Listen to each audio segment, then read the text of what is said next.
Legal and social awareness के एक और एपिसोड में आप सभी का बहुत बहुत स्वागत है। कैसे हैं आप सब लोग?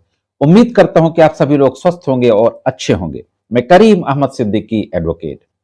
साथियों, इलाहाबाद हाई कोर्ट की एक बेंच के द्वारा अभी 11 नवंबर को मेंटेनेंस के मामले पे एक बहुत ही बेहतरीन फैसला दिया गया है। हालांकि यह फैसला सेक्शन 24 हिंदू मैरिज एक्ट के एक ऑर्डर के संबंध में दिया गया है। इस फैसले से उन तमाम पीड़ित महिलाओं को जो वाकई फाइनेंशियली क्राइसिस में जी रही हैं, जिनको हस्बैंड वाइफ के डिस्प्यूट के चलते मुकदमेबाजी का खर्चा उठाना बहुत मुश्किल हो रहा है, उन तमाम पीड़ित महिलाओं को बहुत राहत मिलेगी। तो दोस्तों, बहुत ही महत्वपूर्ण जानकारी है। अगर आप जूनियर एडवोकेट हैं, आपने अभी कोर्ट ज्वाइन की है, तो भी ये जानकारी आपके काम आएगी। और अगर आपका इस तरीके का कोई मुकदमा चल रहा है, तो भी आप इस फैसले का अपने केस में एक रूलिंग के रूप में इस्तेमाल करके फायदा ले सकते हैं। तो साथियों, बहुत ही महत्वपूर्ण जानकारी है, जुड़े रहे आखिरी तक। देखते हैं कि पूरा मामला क्या था और फाइनली इलाहाबाद हाईकोर्ट के बेंच के द्वारा किस तरीके का जजमेंट पारित किया गया। साथियों, सबसे पहले ये जो केस इलाहाबाद हाईकोर्ट गया, इसके फैक्ट पे ब्रीफ में एक नजर डाल लेते हैं। हस्बैंड वाइफ के बीच में जैसे नॉर्मल डिस्प्यूट होते हैं, तो इस मामले में भी हस्बैंड वाइफ के बीच में मैट्रिमोनियल डिस्प्यूट हो जाता है और डिस्प्यूट के चलते दोनों लोग एक दूसरे से अलग हो जाते हैं। कुछ समय के बाद हस्बैंड के द्वारा, ये लखनऊ का मामला था साथियों, लखनऊ में फैमिली कोर्ट में डाइवोर्स की पिटीशन फाइल कर दी जाती है सेक्शन 13 हिंदू मैरिज एक्ट के तहत। मैं आपको बता दूं कि किसी भी पक्ष के द्वारा जब सेक्शन 13 के तहत डाइवोर्स की पिटीशन फैमिली कोर्ट में दाखिल की जाती है, वो चाहे हस्बैंड के द्वारा दाखिल की जाए और चाहे वाइफ के द्वारा दाखिल की जाए, तो दूसरा पक्ष जब न्यायालय में हाजिर होता है, तो वाइफ को यह हक होता है कि सेक्शन 24 के तहत मुकदमे के दौरान जो एक्सपेंसेस आते हैं, उन एक्सपेंसेस को अपने हस्बैंड से क्लेम कर सकती है। तो इस मामले में भी वाइफ के द्वारा एक एप्लीकेशन दी जाती है हिंदू मैरिज एक्ट के सेक्शन 24 के तहत और अपने हस्बैंड से मुकदमे में आने वाले खर्चों के रूप में पैसे की मांग की जाती है।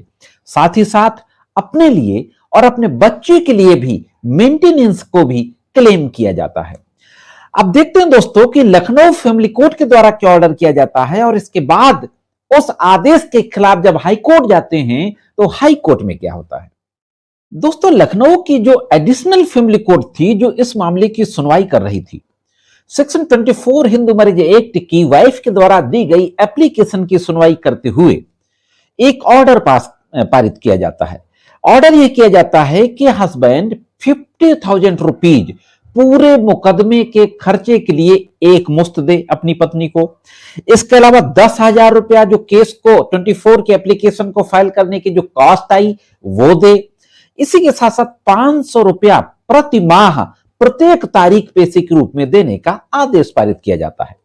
अब साथियों, इस आदेश के खिलाफ लखनऊ हाईकोर्ट में फर्स्ट अपील दाखिल की जाती है हस्बैंड के द्वारा। फर्स्ट अपील नंबर 195/2024 और अभी 11 नवंबर को इसमें आदेश पारित किया जाता है।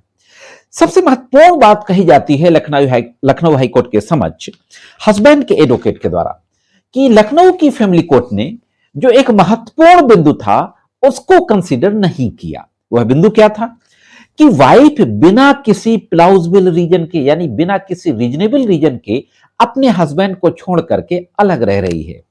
दूसरी बात यह कही जाती है कि उनके विभाग के द्वारा, ये मिलिट्री के एडवोकेट थे जो हस्बैंड थे, विभाग के द्वारा 67,000 समथिंग रुपए 15 इंस्टॉलमेंट में वाइफ को देने का पहले ही ऑर्डर किया जा चुका है।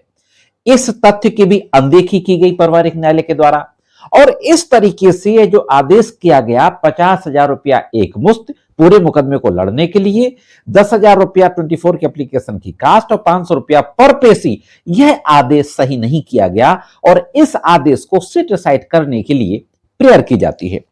अब साथियों, देखते हैं कि लखनऊ हाईकोर्ट की बेंच के द्वारा कौन सी महत्वपूर्ण टिप्पणी की जाती है और किस तरीके का फाइनल आदेश दिया जाता है।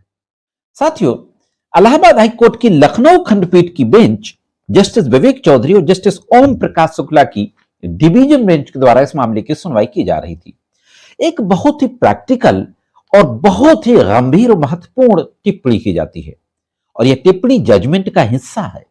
यह कहा जाता है दोनों न्यायमूर्तियों के द्वारा कि हस्बैंड वाइफ के बीच में जब मैट्रिमोनियल डिस्प्यूट हो जाता है, मुकदमेबाजी शुरू हो जाती है, तो मुकदमेबाजी के दौरान, मुकदमों की कार्रवाइयों के दौरान पत्नी और बच्चों को अक्सर हस्बैंड की तुलना में फाइनेंशियल क्राइसिस को फेस करना पड़ता है और हस्बैंड के द्वारा पत्नियों की इस आर्थिक स्थिति का फायदा उठाया जाता है।